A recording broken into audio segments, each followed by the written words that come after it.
Plus TV Samba Olunga de père et de mère à ton belibino boye malam nakatia émission Oyo polele vérité polele merci pour na fidélité na bino matondo mingi pour na confiance au bopesa kabiso poto memela bino basango ya République démocratique du Congo soki oza déjà en direct ya Africa Plus TV pour na ko partager basango ya République démocratique du Congo pour na ko partager ba analyse ya mwana mboka Samba Olunga na tombeli oboye malamu tosalaka ndenge nini awa. Partagez les lives, abonnez-vous si vous n'êtes pas encore abonné. Soki ozana no abonné te netando oyo. Le mieux à faire c'est de vous abonner, au liker, pe au partager actualité na biso. Donc beaucoup topenda partager à mon voisin yepe. Azala déjà en direct, veuillez liker et partager comme d'habitude. À la une de nos informations, c'est que après une semaine, oyo mwana mboka constant Mutamba bimaki libanda ya mboka, c'est-à-dire na Turquie pour kolandela soin na ye ya santé après le kama topé sango tozwaki ya que azalaki empoisonné. Constant Mutamba est enfin de retour à Zongi na mboka na ye tozali ko présenter prompt ko souhaiter prompt rétablissement.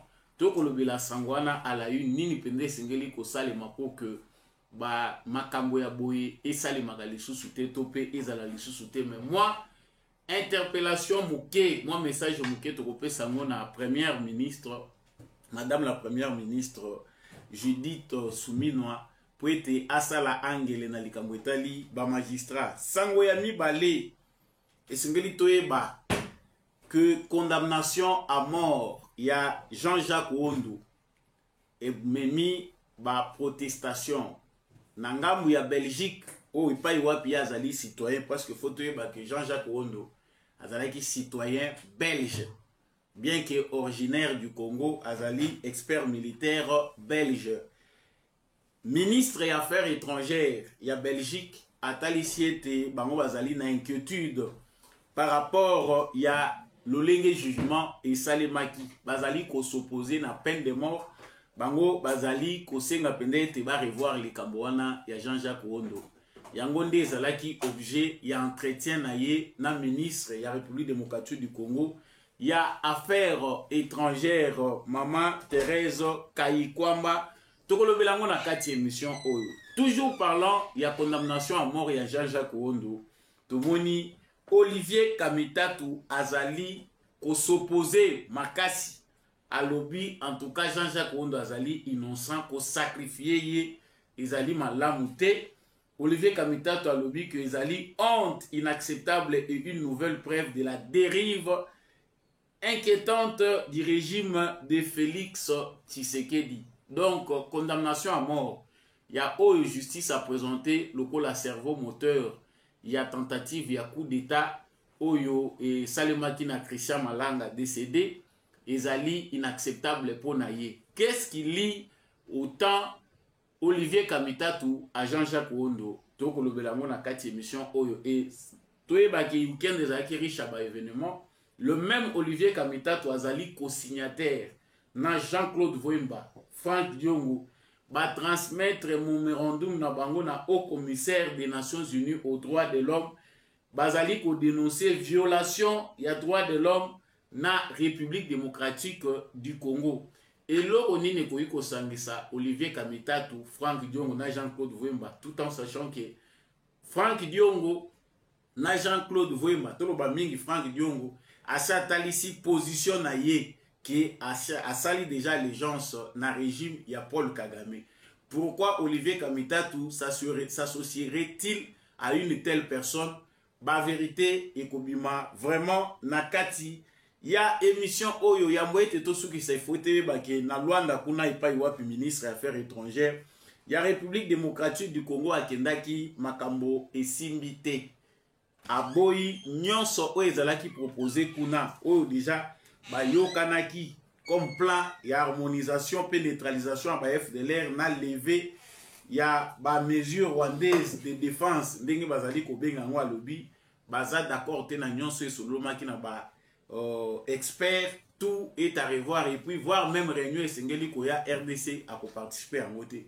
Qu'est-ce qui s'est passé pour que la RDC fasse retour na opposition DG Kendaki ni l'équipe Ndakuna Bouébi ke ba Rwandais bazali ko envahir biso na ba fake news tout le temps mais tokoki ko permettre bangote que ba continuer ko désinformer ba congolais yango tina toko panza pendante ke na kati émission pona ko lobela penda ba vérité ya maelekaki kuna yango wana pendant les ali ba information to aborder na bino sika wana cadre ya émission na biso ya mokola lelo na tombeli bino encore une fois de plus boye malamu na kati ya émission oyo boye bien te liboso na bino ezali comme d'habitude mwana mboka Samba Olonga des pères et des mères justice ya Nzambe ekurataka yo ata mokolo moko te ezali sentence te ezali nde rappel à l'ordre en tant que commun des mortels biso nyonso to futaka pri ya ba acte to posaka ezala osali yango na nkuku ezala osali yango na mpwasa yeba yango que liboso ya Nzambe babatamaka te tôt ou tard okorekolte ba fruit ya ba bonne ou mauvaise acte na yo na yango salaka kaka malamu. Déjà soko oza na direct oyo na sengi na yo o like pe o partager yango ba union so bolingaka Samba Olonga nga pe na lingi bino mingi bo continuer ko partager actualité bo like yango. Likambo ya condamnation ya Jean-Jacques Wondu expert militaire oyo akomaki pe conseiller na cadre ya ba réforme na agence nationale ya renseignement ebimisi ba opposant na régime ya Félix Tshisekedi ezali na bato yo ba s'opposer. À titre de rappel, Jean-Jacques Wondu azali parmi les 37 condamnés à la peine de mort na cadre ya tentative ya coup d'état o esalemaki avec comme cerveau moteur wa ibanaki mingi Christian Malanga akufaki na masasi. Jean-Jacques Wondu azali présenté na justice congolaise comme moko ya ba cerveau moteur azali cerveau balobi yende penda mutu alambaki likanisi yango po ekoma effectif.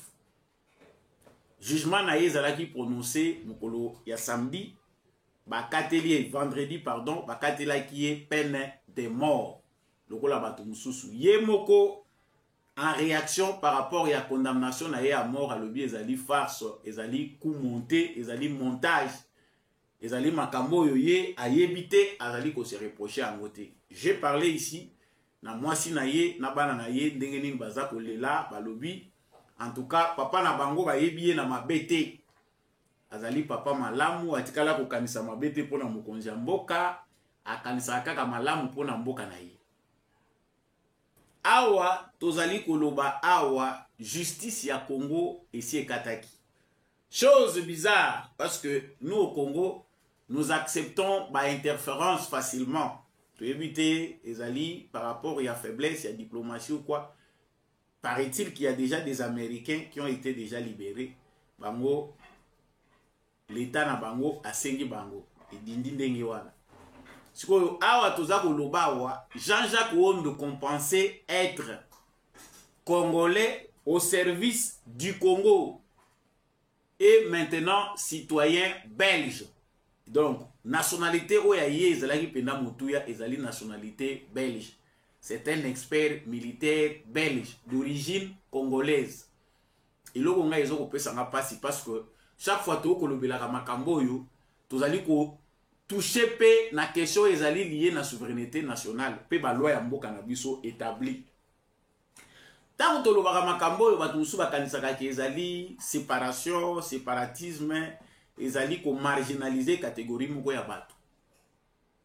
Nous avons des Congolais qui ont choisi d'autres patries, ba changer ba nationalité. Na ba papier bazalaka lisusu ba Congolais te.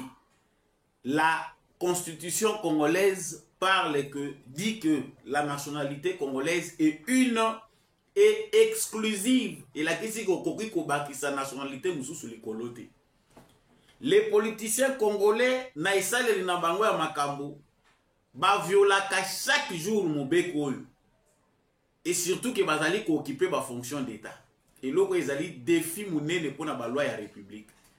On arrête quelqu'un aujourd'hui, on comprend que nationalité oyo ye asa zwaki et komi ko peser likolo ya na origine na ye congolaise.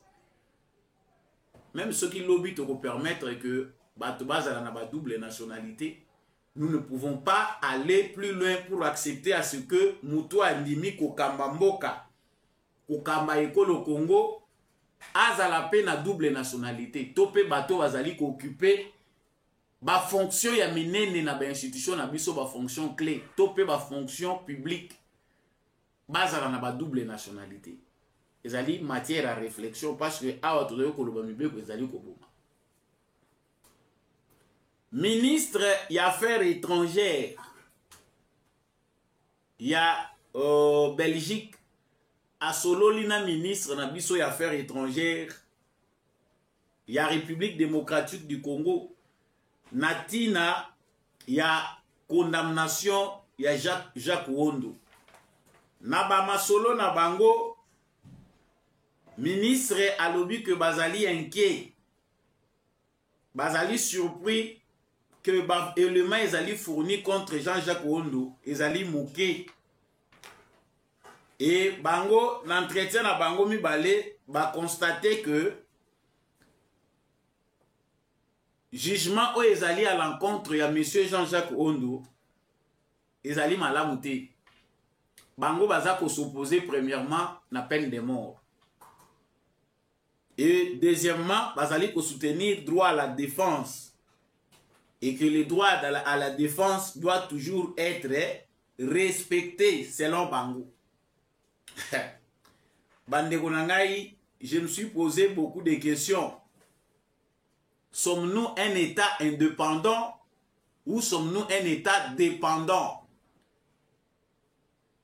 Ba Congolo bazali na Belgique. Soki ba condamné Bango à mort. Même si ba mesure diplomatique ezalaka, il y a des mesures oyo et koki kosale mapo na ko intervenir na likambo moko po to mona ki pe président Félix Tshisekedi a intervenir na likambo moko ya congolais moko balingaki ba bomana bosana ki pays azaki déjà condamné à mort, il est intervenu. C'est qu'on ne sait pas ezali babo, c'est qu'on sait ezali ke babomaka ye lisusu te. Il y a une diplomatie qui s'est fait État où le président de la République peut intervenir pour les cas d'un citoyen par rapport à l'État morotière ezali na ba négociation ndenge salemaka. Ba mususu basenga mbongo batiki yeso ba moni que danger ezali lisusu pendate concernant mutuana na mboka. Ba mususu bazali na manière ba traitaka. Mais ici ce qui nous choque ezali que la Belgique continue à insister sur la peine de mort. Pona bango bazomo nango tinate balobi peine de mort bazali ko s'opposer nango ezali voix moko malamu te pona ko trancher ko zo solution et me nango makambo malungati. Mais si réellement ezana bato bako pesa biso exemple, ce ne sont pas les Belges parce que jusqu'à aujourd'hui, plus d'un siècle après, ba crime union soyo Belgique Léopold II à sala na République démocratique du Congo, justice au bango bazolinga kolakisa biso wana bayebi tomoni yango te. Ils sont passés de la sauvagerie, la barbarie à ce qu'on appelle aujourd'hui civilisation. Soki lelo oyo bakomi pe kolakisa bato ko prêcher bato. Que dire de notre passé? Oyo bato bakata bango maboko basala bato makambo oyo eza ignoble. Ce n'est pas à la Belgique de nous servir d'exemple. Biso to proni peine de mort to sekwisi yango par rapport ya fléau oyo ezali ko nyoko la mboka na biso, trahison na kati armée na biso bato bazali ko continuer ko trahir mboka. La peine de mort est l'une des solutions envisagées pour toi arrêter na hémorragie oyo ya trahison ya mboka na biso. La deuxième des choses, c'est que j'insiste encore sur la question des nationalités. Biso des pères et des mères parce que nous avons été très radicaux lors du débat. Yamakambo Oyo Etali nationalité, ba poste clé ya ba institution ekoki kozala diriger na bato oyo bazali na makila basangisa te ezalaki kofinga bandeko na biso ba demi Dakar te. Mais c'est une façon de prévenir face à infiltration na ba makambo tokutana nango. Nous autres, nous étions parmi les radicaux. Oyo bakanisi que il n'est pas question que Tondi Malisou surtout accepter que Namboka Nabiso tout le belalikambo ya que Mutumoko Azali originaire ya 50% koto 50 ba pesa e poste clé à l'institution. Mais la vérité en est que nous sommes toujours rattrapés d'une manière ou d'une autre parce que mingi makambo belé ezana Congo ezana nukaka na kobaluka. Tout est à refaire. Les défis aujourd'hui se confirment. Mutu aye azali ko collaborer na lisu ya mboka service de renseignement ya mboka. Mais il finit par être celui qui organise des coups. Ce qui lelo Belgique bazali ko yebisa biso que bango bazali ko suivre de près les cambouis citoyens na bango parce qu'il n'est plus notre citoyen. Ce qui babomaki Tshisekedi. Belgique alingaki asali la biso ba même déclaration concernant Jean-Jacques Wondo. On comprend que ezana bateau tozali ko collaborer na bango ba pays mususu oyo baza ko zela ke ba malheur ye la biso kao ezala pour bango ba ko profiter ko zo ba intérêt na bango.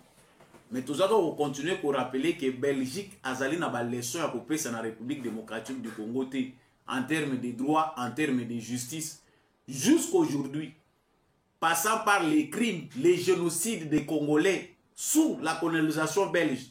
Est-ce que vous avez un jugement moko clair rendu na ba massacre ya ba Congolais, na génocide ya ba Congolais fait sous la colonisation belge? Est-ce qu'il y a un jugement? Justice et salement ya peuple congolais. Ba Belge, il faut baye ba kokanga minoko na bango na ba sujet mususu parce que ezali ko bakisa kanda tango toza pour réveiller souvenir, mémoire. Makila ba koko na biso quelque part ezo ganga. Ce n'est pas la Belgique de nous servir des leçons. Bako ko pesa biso leçon soki mokete.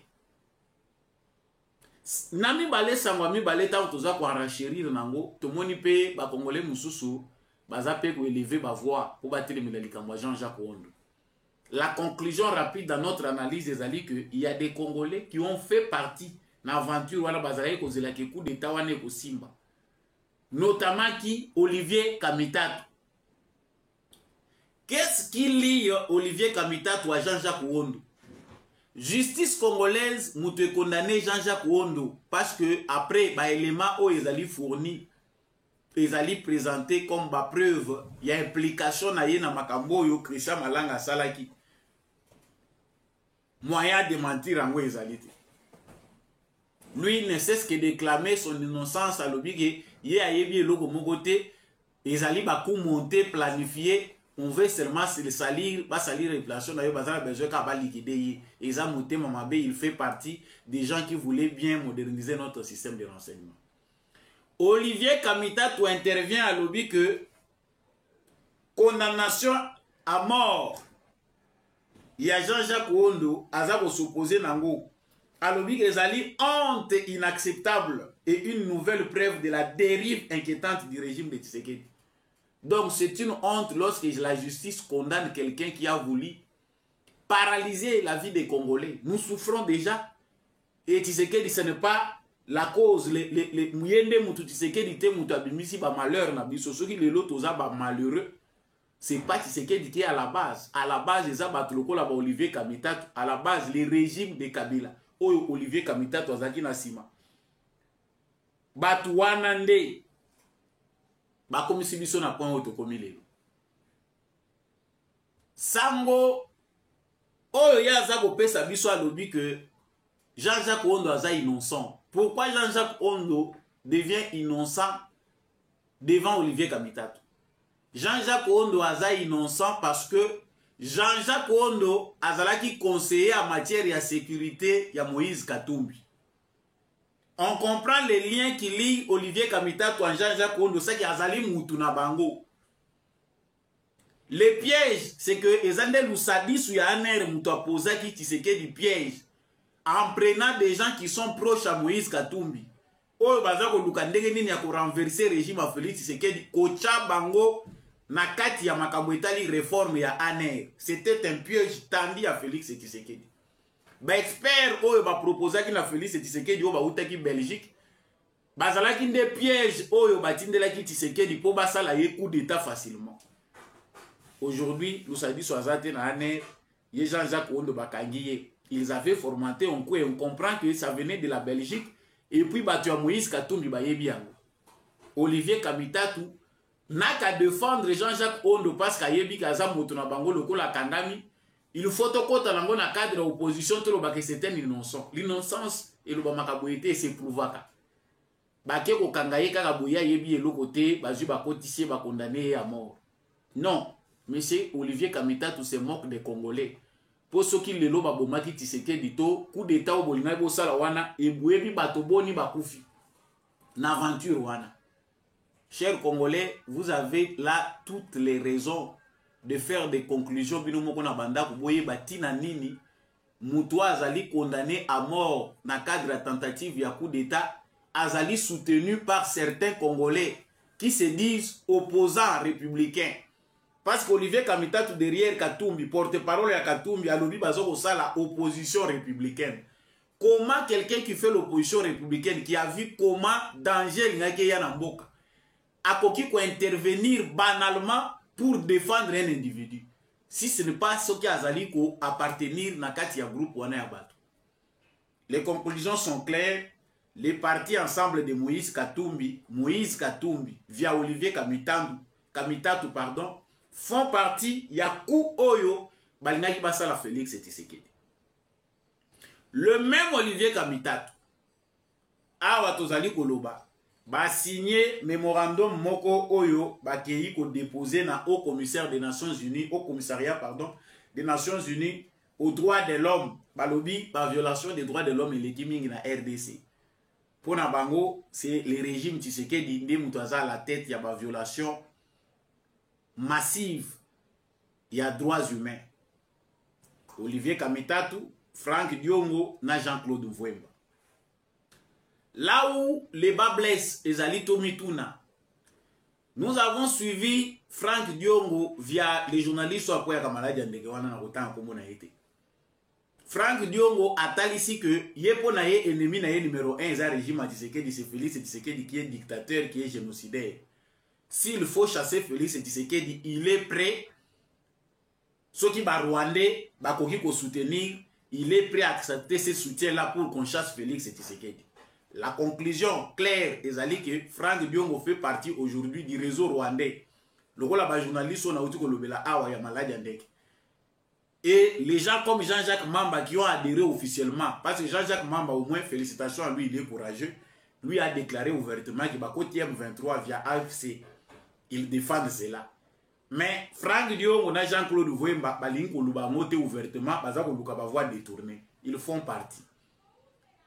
Comment un opposant républicain, ceux qui font l'opposition républicaine, peuvent se trouver dans un même lot avec Batou Oyo, Bazali contre la République?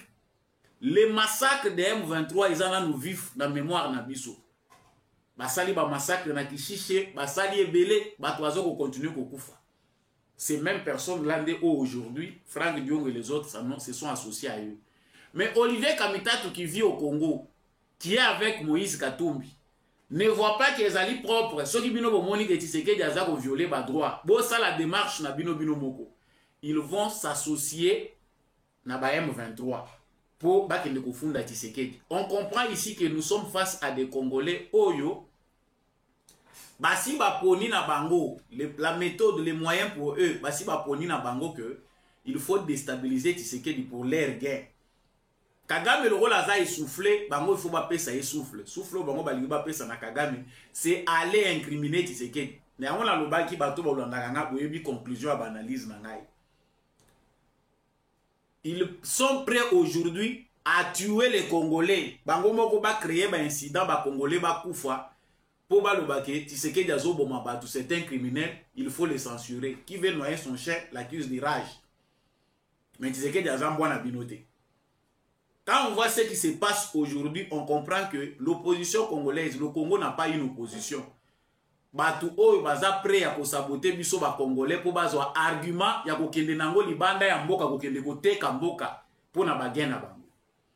Chers Congolais, nous pouvons comprendre pourquoi Moïse Katumbi est borderline, ceux qui borderline, les termes avaient été bien choisis, ils sont borderline parce que ils sont ennemis de la République.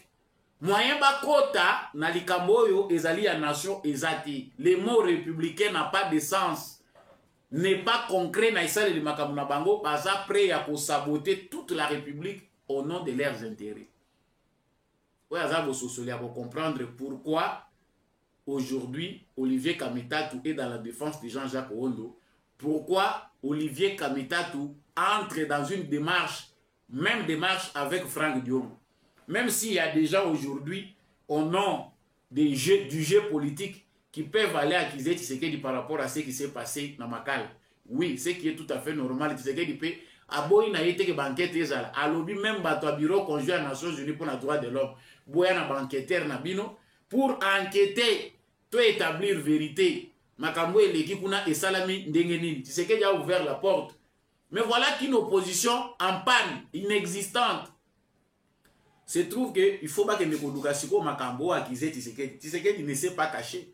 Ndenge bakangaka fausse commune ya Maluku, ndenge Kabila bomaka plus de 400 personnes batu na basaki bakundi bango.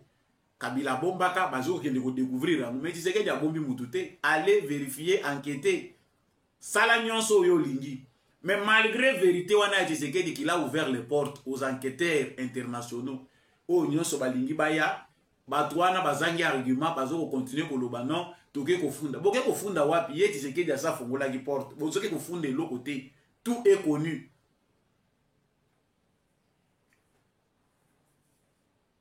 Sango ya mibale o tozo kende nango rapidement na kati ya actualité na biso ezali boyeyi ya mwana mboka Constant Mutamba. Prompt rétablissement na ye mwana mboka Constant Mutamba asidi kozonga na mboka ya mabe ekweli ete eloko moko ya mabe eza lisusu te bazwi basoin na ye ndenge pende sengelaki Constant Mutamba ye de retour au pays et biso nyonso bato tozali na soif ya justice. En tout cas soutien na biso na Constant Mutamba eza inconditionnel, qu'on dise de lui qu'il est trop pressé, aza touche partout. Problème ezate biso pona biso asimba partout azala bilobela pourvu que bato yo bazali ba bandit d'état balingi te que justice ya mboko etelema bazonga sima. Mais inquiétude nanga ezali epai wapi soki boko kotanga na ndako mama première ministre toyoki mikoleleki ba magistrat bakei komona mama première ministre na biso mama Judith Suminwa ba yebisi que il y a complication, collaboration ezalite malamu te bango na ministre à justice azali ko empiéter na ba droit na bango azali ko sala makambo conformément mibe côté mama Judith Suminwa yokaki bango na sens ya ko équilibrer to yebite so ezaki na sens ya ko équilibrer alobi na gouvernement lors du conseil des ministres que action ya ba ministre il faut ezala communautaire collective et non action individuelle. Yo koyi kozwa ba initiative yo moko te parce que tant conséquence ekoya et kozala pona biso nyonso. Il faut action nyonso ministérielle ezala coordonnée pour biso soto za la lisanga. Ce qui n'est pas du tout mauvais. Biso to moni que ezali nango malamu. Mama Judith Suminwa lobi loko solo parce que les ministres des fois ne vont pas dans le sens de la vision collective. Mais à ce qui concerne Constant Mutamba, Mama Judith Suminwa, ça c'est une façon de les sacrifier. Les magistrats, ils n'ont pas besoin d'équilibrer. Il n'y a pas besoin d'équilibrer les choses à ce stade. Ça du n'importe quoi. Les magistrats sont ceux qui bloquent les réformes sur le plan de la justice. Yango ezali malamu que botika Constant Mutamba eza biloba lobati makambo ya zoloba ebele babanda ko vanda wana ndenge bakosilisa mandat na bango à la tête du ministère baza ko lebelo côté.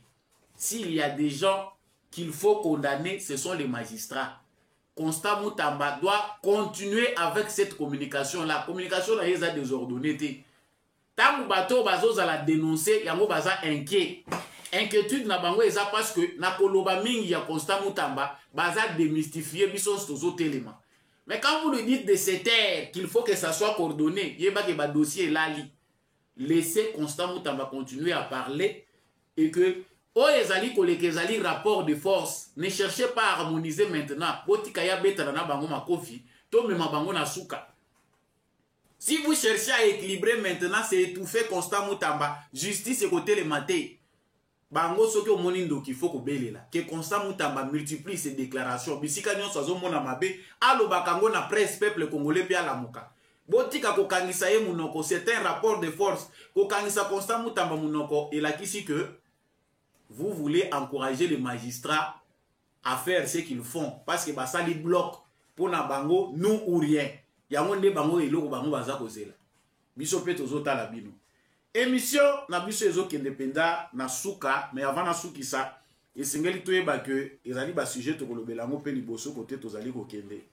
Makambo ezali mbutu na Luanda epai wapi République démocratique du Congo et boycotté. Nyonso oyo ezalaki prévu kuna boycott te mais ba boyi ko signer yango. Premier ministre na biso ya affaires étrangères a boyi a rejeté plan et harmonisation pe neutralisation à FDLR na retrait ya ba militaire rwandais. Pourquoi? Parce que les Rwandais ont piégé makambo bango basali kuna ezalaki ya motende ezalaki arrangé. Ba négociation to pe ba discussion ezalaki entre Rwanda na RDC. Mais les Rwandais ont tout fait pour na kokotisa na processus wana sans l'aval des Congolais, les M23. Donc Kagame veut sauver ses enfants. Yango azui bango aye amemi bango epa ya Joao Lorenzo alingi sikoyo bakotisa point wana na kati ya plan ya harmonisation plan oyo bazwaki déjà. Yango RDC akati makambo ndenge tozomona tozokende ekosuka nde kaka na bitumba.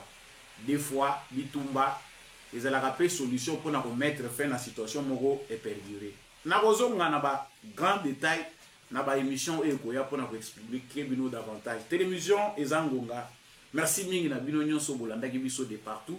Soki ozali en direct, partagez live oyo, likez yango, likez mingi like ça la malamu. Kobo sarate ko s'abonner na etando oyo soki ozana nous abonner. Vous voulez me contacter, c'est dans le plus 243 82 349 65 26. Wazalendo na motema, FARDC na motema, tokutani prochainement na émission mususu.